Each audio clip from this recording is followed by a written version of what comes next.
Ladies and gentlemen, and welcome back on into the Blue Collar Psychiatrist.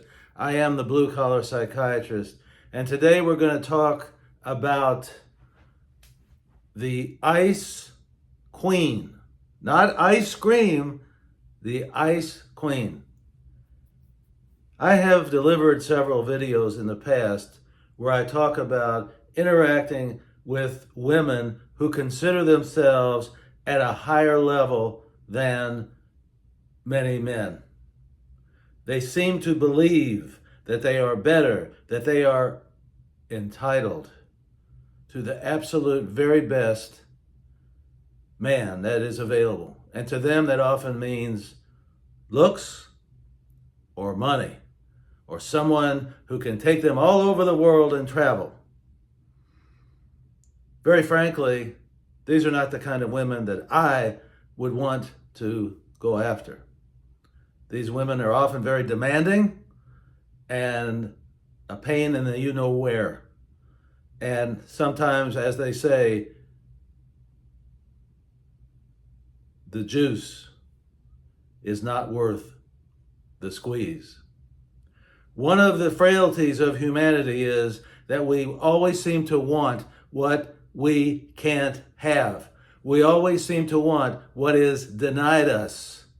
Its value for us seems to grow exponentially as time goes on. We have to have it. We have to have that car. We have to have that woman. I have done a few videos, as I've mentioned, in regards to this whole issue. Some years ago, I was in a club it was a storytelling club, and we learned how to tell stories. And I gave a story that I had given in one of my previous videos. And it talked about me moving to a new town and meeting a new woman who was beautiful physically and was bragging when I first met her about all the places she had gone and how much money her parents had and all sorts of things as if to impress me. And you could see she was totally inwardly focused. I could see her looking at the mirror all day long. Very narcissistic, never asked anything about me, just it was all about her. And the gentleman who was running this storytelling session said, well, there's a name for these kind of women. And I said, well, what is it? He said, we call them ice queens, meaning they are frozen. They're just frozen. They're almost without emotion, and they're predators. And I thought, well, that does ring a bell with some of the women that I have met. And as I've told you before, when I used to go to singles activities many years ago, I couldn't believe this. It never happened to me, but friends of mine told me that a woman, upon meeting a man, would ask almost from the get-go, what type of car does he drive? Now, I don't know about you, but that's a disqualifier right away. In any event, I, again, had run into one of these ice queens. And this was from a story that I had told you in a recent video about a doctor setting me up with a lady who ran electrocardiograms in a hospital. And she had I'd seen her in the hospital. She never gave me a second look. She had this attitude of superciliousness, just like she was the greatest gift to the world. And she gave me the electrocardiogram, but made absolutely no whatsoever, absolutely nothing. No attempt to form a therapeutic alliance and wait with me as, quote, the patient. It was just her doing a menial job.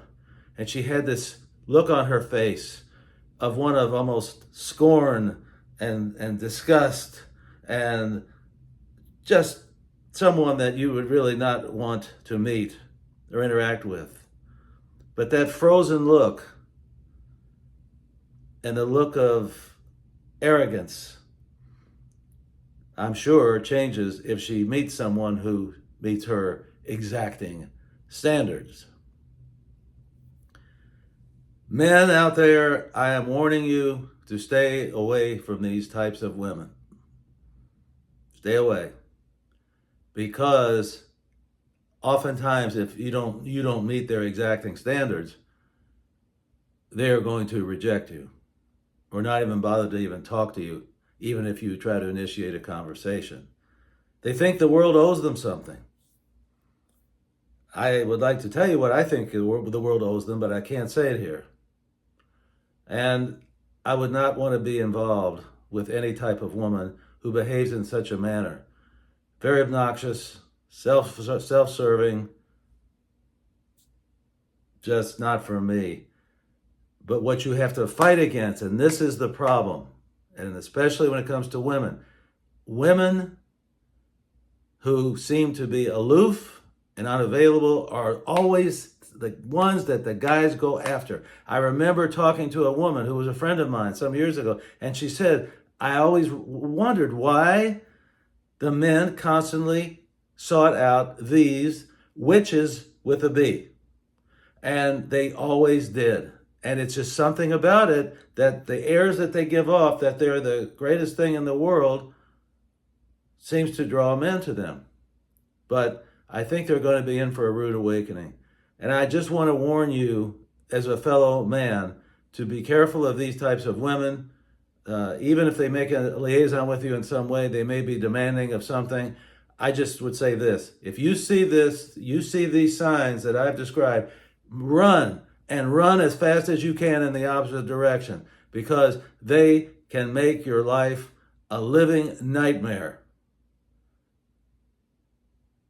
Get out of that situation, or better yet, don't even begin a situation. Ladies and gentlemen, I remind you to drink, and drink abundantly from the fountain of life. See you next time!